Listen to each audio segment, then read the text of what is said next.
6 downright true terrifying short horror stories. Man, these short horror stories were wild. Like the last one about the Snapchat, that was insane. So Renzo gang, I'm not gonna take up too much time. We're gonna dive right on into these, and I think it's 6 stories. So we're gonna dive on into them. But before I do, if you are new to this channel, please give this video a thumbs up. Hit that subscribe button. You don't want to miss these. Let's get it, Renzo gang.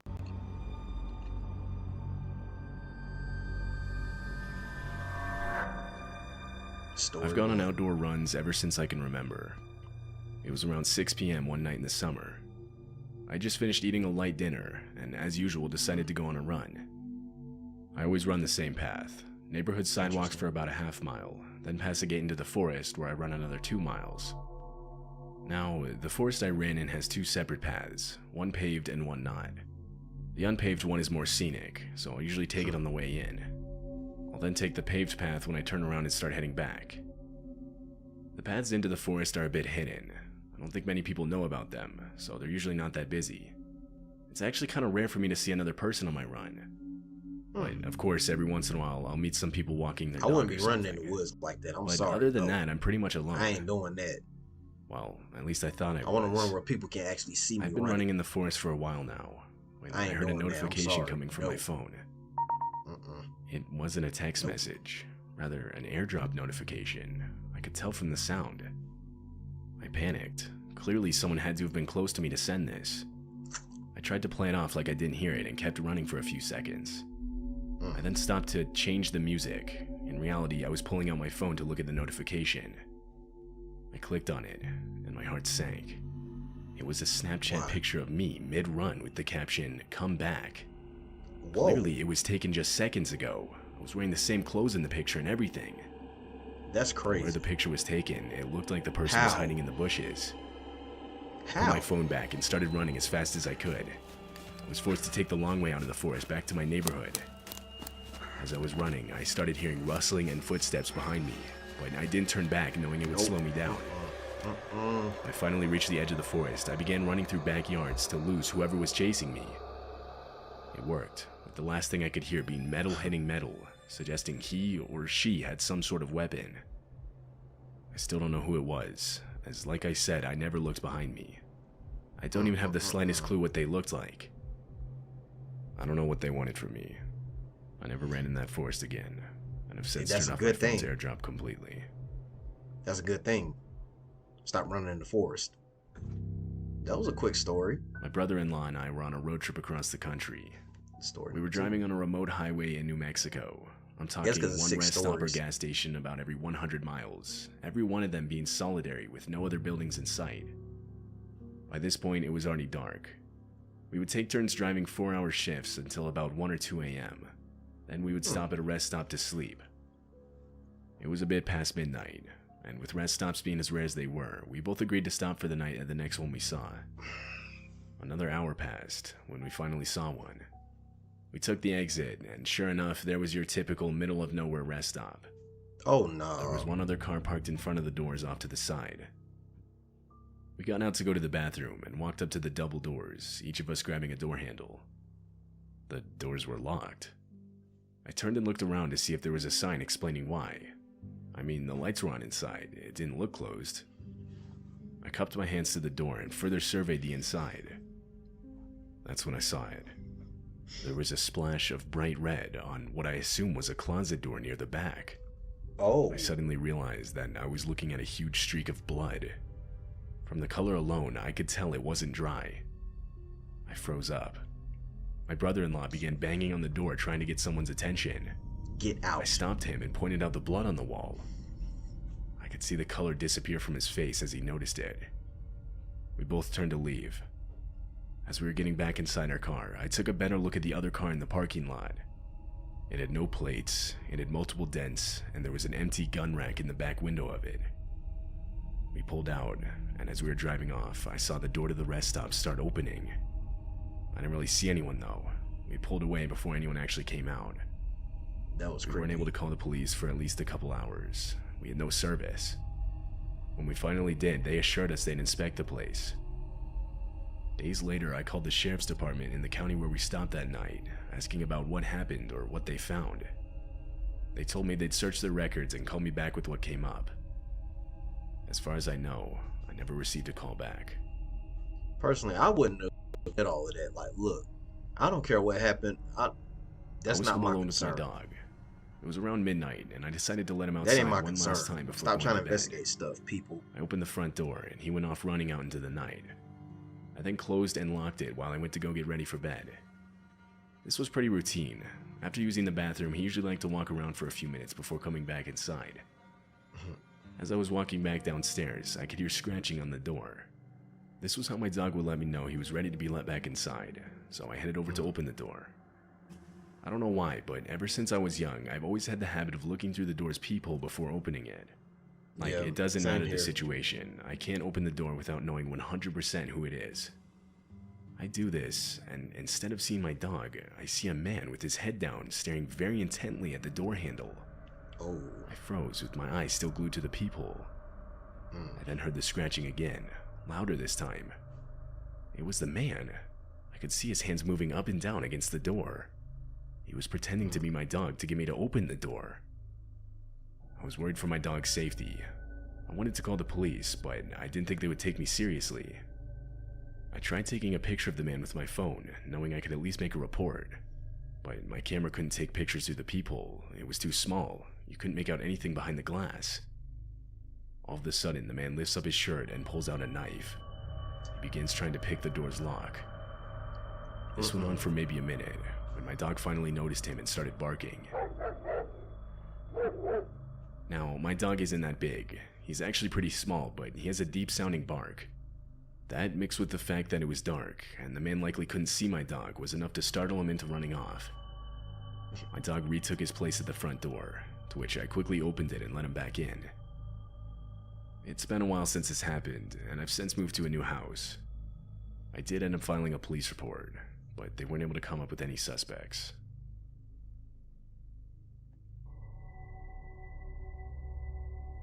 I'm currently living in my car after being put in a poor financial situation because of some circumstances that I won't mention. I'd just gotten off of a long shift at work and was extremely exhausted. I parked in some random Walmart parking lot and got into the back of my car. I reached over and put the keys in the ignition so that I could keep the heat on. I laid down and fell asleep right away, unfortunately forgetting to lock my doors.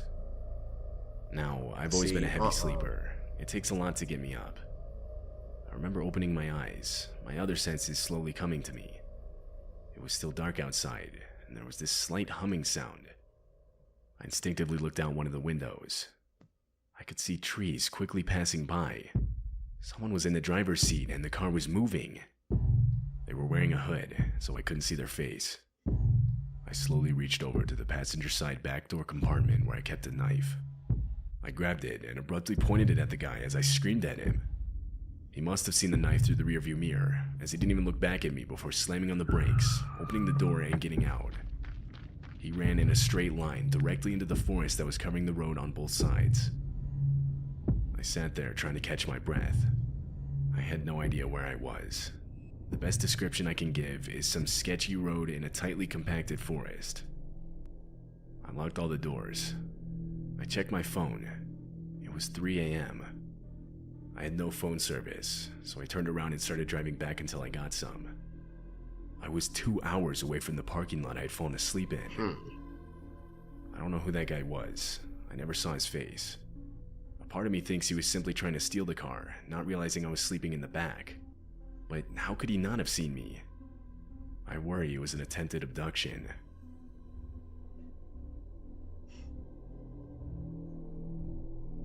In my early 20s, I was using Tinder a lot. Sometimes I would go out with a girl and we wouldn't connect, or I'd just get stood up. I eventually matched with this one girl who was really close to me. It was like a couple miles or something. I knew this meant her profile must have been new, because I'd already been on the app for a while now, and it was getting to the point where it was starting to suggest people that were really far away. We talked for about a day, and decided to go out for dinner that evening. The plan was I would pick her up and we would go from there. I got in my car and set my GPS to the address she gave me. It was an apartment complex. Oh, When I got apartment there, I complex. texted her asking which apartment door was hers. I drove around the open complex searching for the right numbers until I finally got to her building. I texted her that I was parked right outside. Immediately, I got a text back insisting I come meet her at the door. I found this kind of annoying because there was nowhere close to park. I had to go a bit further away to find a spot. As I was walking towards her building, I pulled up her profile one last time to remind myself again exactly what she looked like. I scrolled through her pictures and noticed they were inconsistent. Like each picture was a similar looking but still different girl. I had no idea how I didn't notice this before. I gave her the benefit of the doubt and just assumed it was some of her friends or something. I walked to the door and was surprised to find it was unlocked and even slightly cracked open. I reached out my hand to knock, but before I did, I heard a voice from behind the door whisper, "Be quiet, he's coming up to the door." It was a male voice. I got a gut reaction to leave or something was going to happen to me. I turned around and ran out of the complex back to my car. When I got home, I checked my phone and saw that I had 2 new notifications, both from the Tinder account. One said something like, "I saw you, where'd you go?" And the other said, "Come back." I ignored these messages, but before I went to bed, I got another text from the account. Delete. This one simply said, "We got your license plate number." I deleted the app right then and there.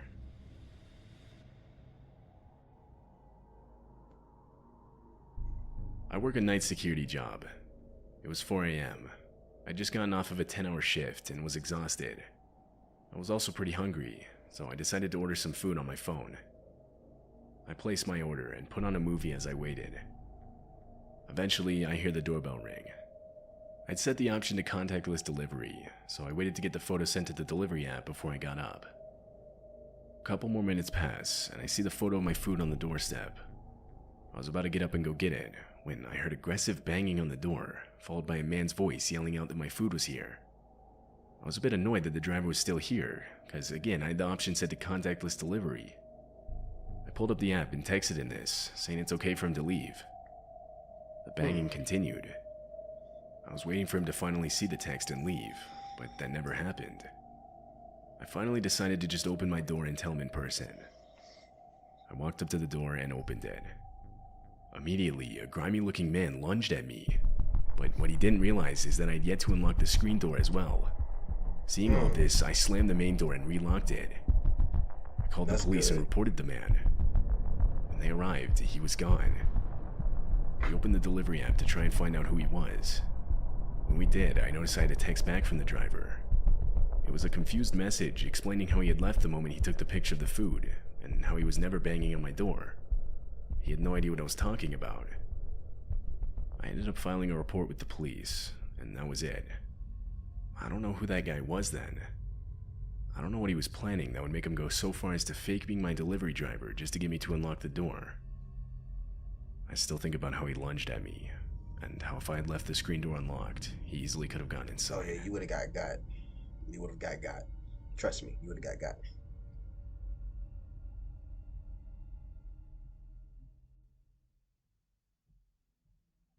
These short horror stories were different, and it seemed like this person, even though he narrated, every single one, obviously it's a different story, and these are really good. I did like these. I will say I did like these, so I will definitely be doing a couple more until the a month of October is over with. So I'm gonna bring out a couple more short horror films, short horror stories, and that's it. And be on the lookout for some more stuff to come. And I love you guys, Renzo Gang. I appreciate y'all. Make sure you post comments down below, especially if you're new to this channel. Post your comments down below. Give this video a thumbs up. Hit that subscribe button for me.